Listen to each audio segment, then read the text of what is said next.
Wala akong kausap namin. Amen. No? Ito yung reality ko. Mag-isa mga magkakapatid.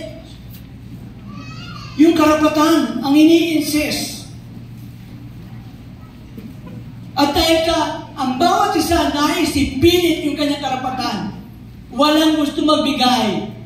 Ayan nangyayari, magulo. Walang magpapakumbaba. Alam niyo kung minsan sabi ko nga, okay, may karapatan tayo, pero minsan yung karapatan natin, kailangan mong lamunin muna. Isang tabi yung karapatan. Tama ba ba? Alam niyo, ako nagmumotor po ako no? At di ba sa kalsada, itong way na to, right of way ko yan.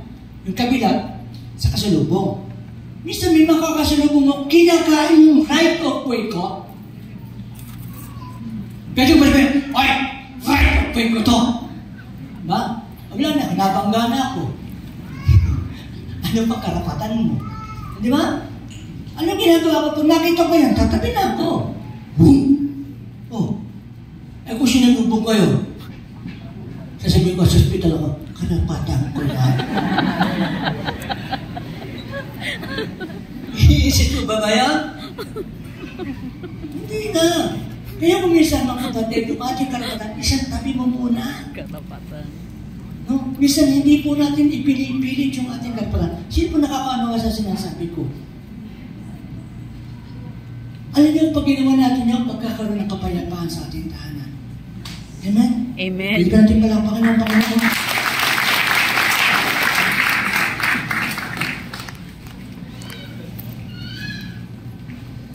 Tinig niyo po si Jesus na sabi niya, rather he made himself nothing.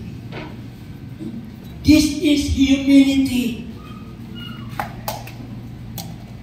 Kaya nga sabi ko, tayo po kaya,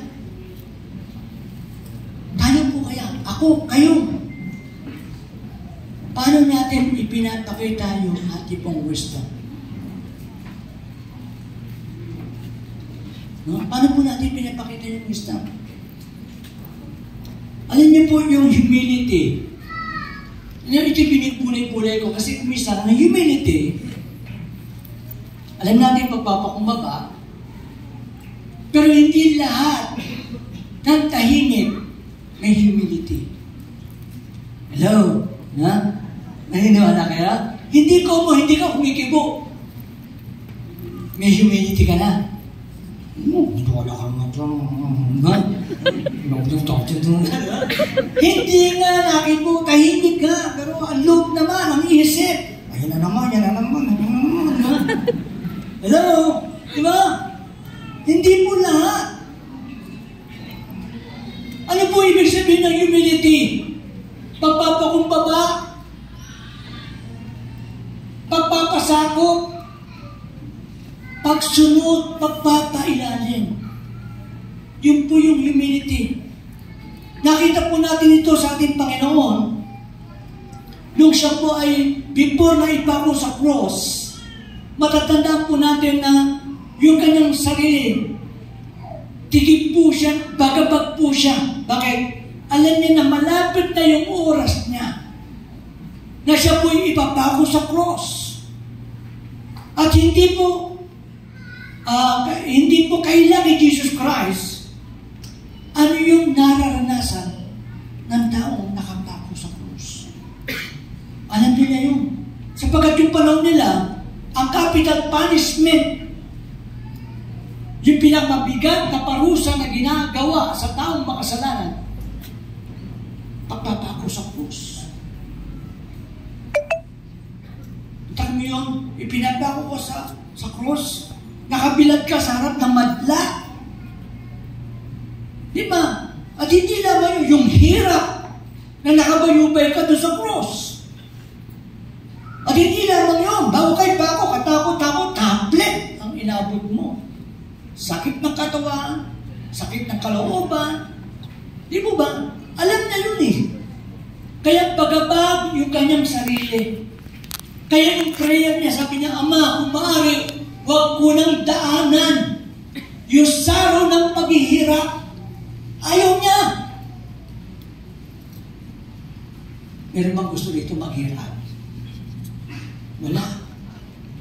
Ayaw din ni Jesus yun. Huwag ko nang daanan ang saro ng paghirap. Pero hindi ang nais ko, kundi yung nais mo ang mangyari. Not my will, but yours be done. Tanong, may pagpapasa ko pa si Jesus. Hello? Amen. Meron. Nagbigay ba siya ng halimbawa? Nasusundan ko at susundan ninyo. Amen. Siya lang ang sumagot. Meron ng dalawa. Ayaw nila sumunod. Sipin po natin, nagbigay siya ng halimbawa na dapat po natin sundan. Na kung itong ating Panginoon nagpakumbaba, sumunod, tayo man, dapat tayo magpakumbaba. Amen? Amen. Hindi mo natin nakakalaman. Ulitin ko, kapatid,